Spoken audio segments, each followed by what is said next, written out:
You know, as we investigated these ripple effect stories, we learned too that the effect wasn't just about one classroom here or there. It was also about building this web of connection, um, activating a kind of camaraderie that people may not have known was possible even before they arrived in Dallas.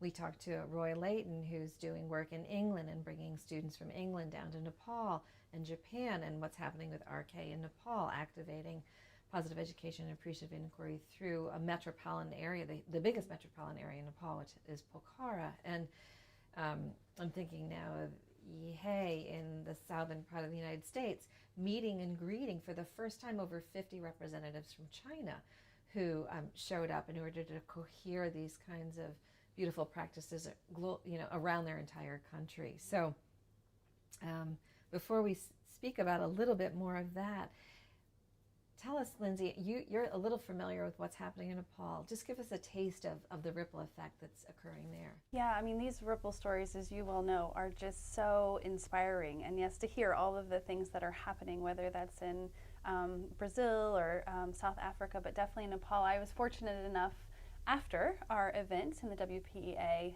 in Texas to go and be with our colleagues in Nepal, RK and others, who are really looking at how do they bring positive education at a systemic level, really from the ground up. And so they're being very strategic. They're trying to learn best practices that they got inspired from the WPEA, but then also looking at their neighbors in Bhutan and other places to say, how can we learn from these different things that are happening around the world, and what is that going to look like in a meaningful way for us here in Nepal? And so what I was very fortunate to be with them and to bring some more resources and just support them along that continuing ripple, which is growing in Nepal. And what I love is that they're not only thinking about it at a school-wide systemic level. I mean, for them, this is really about their country, right? This is about looking at how do we, create the next generation with the skills and the abilities and the characteristics that are going to ensure that our country is not just successful, but is truly flourishing. And it so resonates with their culture of, what does it mean for our children to be happy and nourished and flourishing? Oh, the thought of an entire country, experiencing well-being and being happy. I mean, what a gorgeous effort to move toward, or dream to move toward. And some of the camaraderie and collaboration that was built activated something new. So we spoke with Carrie Sanderson in Phoenix, who was so inspired by the exemplars in Tech Milenio in Mexico, and George Mason University, who've had wellness and thriving as a major impetus for their university for a number of years now, that she then was able to catalyze the board of her community college to name, for the first time ever, a community college devoted to well-being, in addition to providing the academics that they're there to provide. And then we had long-standing exemplar represented by Geelong Grammar. When I spoke to Rhiannon there, she talked about how she was moved by the power of connection to reinvigorate them, to look bigger and beyond, now bringing their Positive Education Institute work to other places in the world, like Canada, for example, that's just been launched. So these connections made a huge difference in terms of building new efforts, leveraging the wisdom that was already present in these exemplar institutions, and also sort of landing the dreams that had been being activated around the globe.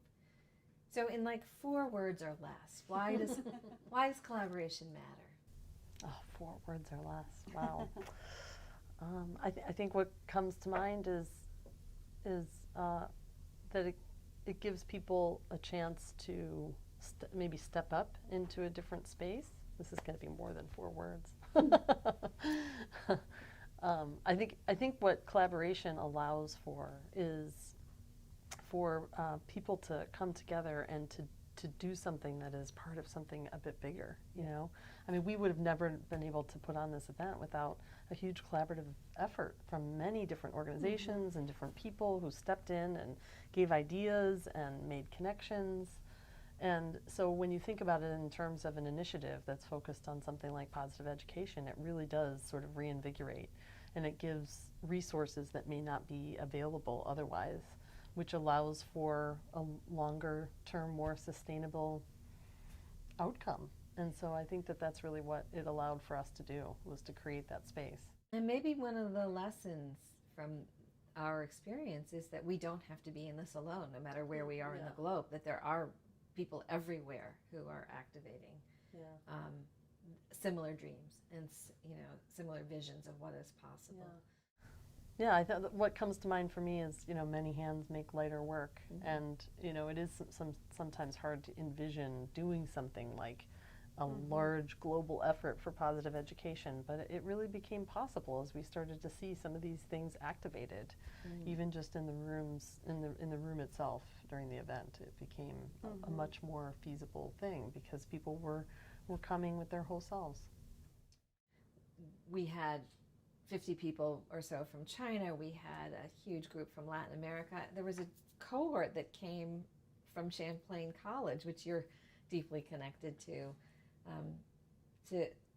take advantage of the possibility of what could happen when you actually choose not to be in alone, when you choose to work collaboratively. Can you tell us a little bit about that, Lindsay? Yeah, that was one of my super proud, exciting ripple impacts from this work too, is that my own institution showed up in such a collaborative way, bringing students and faculty and alumni and administrators together, because it was really about not just how are we going to do and talk about this work for other people and facilitate this event. It was how are we going to do this here? How are we going to walk the walk? And so the work really truly was an accelerator for them. It was an educational experience, learning about, just like everybody else here talked about, getting inspired by the work that's happening in the world. It was an educational opportunity for Champlain to learn about what does this look like in other places, and it really launched an ongoing strategic planning process in a very appreciative, collaborative way, that it's been an ongoing, how do we really bring everybody together? Because I have my 4 words. My 4 words are, the answers are there. The answers are there. Because when you bring the whole together, the answers are there. The answers truly are there. And so I think Champlain is really working to lean into that of, it's not just about, this group or that group, having to have the answers in isolation, but when a really a collaborative space, we can come together and figure out what do we want the future to look like, and then build it together, that we've created it together, so now we have the energy to build it together.